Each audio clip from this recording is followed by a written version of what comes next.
এদিকে দল থেকে বহিষ্কার করা হলেও অস্ত্রধারী ছাত্রলীগ নেতা সাব্বির ও আশিককে গ্রেপ্তারে এখনো কোনো উদ্যোগ নেই, হয়নি মামলাও। গুলিস্তানে উচ্ছেদ অভিযানের সময় তাদের অস্ত্র তাক করার ছবি গণমাধ্যমে আসার পর গা ঢাকা দিয়েছেন তারা। তাদের বিচারের দাবি জানিয়েছেন গুলিস্তানের ব্যবসায়ীরা। শফিকুল ইসলাম সবুজের রিপোর্ট, ছবি তুলেছেন মমিনুল হক আফান।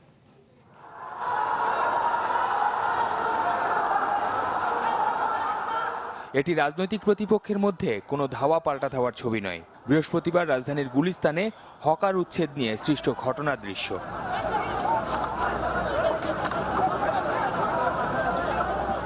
ওই সময় অস্ত্র হাতে জনসম্মুখে ছুটে চলা দুই তরুণের ছবি ধরা পড়ে ক্যামেরার চোখে।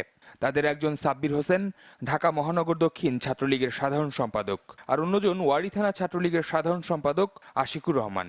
গণমাধ্যমে ছবির প্রকাশের পর গা ঢাকা দিয়েছেন দুজনেই। পুরান ঢাকার সিদ্দিক বাজারে এই ভবনের দ্বিতীয় তলায় ছাত্রলীগ নেতা সাব্বিরের কার্যালয়। রোববার দুপুরে গিয়ে দেখা যায় সেখানে তালা লাগানো।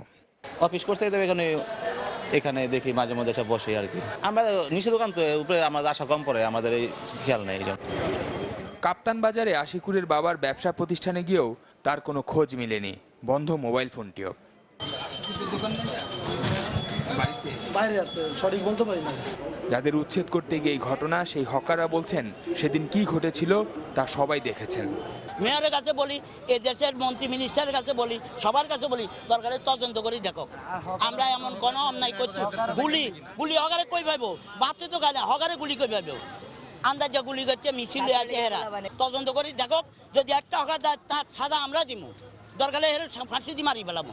অস্ত্রের ছবিগুলো দেখেন কি হকারদের না কাদের, এটা আপনারা যাচাই বাছাই করেন, তদন্ত করেন, তাহলে তো বেরিয়ে আসবে কি এটা হকার না কারা। এটা যুগ যুগ দেখে হকার পুনর্বাসন করছে, কিন্তু আজ পর্যন্ত ফুটপাতের কোনো হকার পুনর্বাসন হয় নাই। হয়েছে বিভিন্ন বড় লোক যাদের টাকা আছে, টাকা দিয়ে সিটি কর্পোরেশন থেকে টোকেন নিতে পারে, এরাই পুনর্বাসন হয়।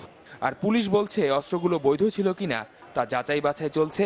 তবে এ নিয়ে ক্যামেরার সামনে কথা বলতে রাজি হননি পুলিশের মতিঝিল জোন কিংবা গণমাধ্যম শাখার কেউই। শফিকুল ইসলাম সবুজ, চ্যানেল 24, ঢাকা।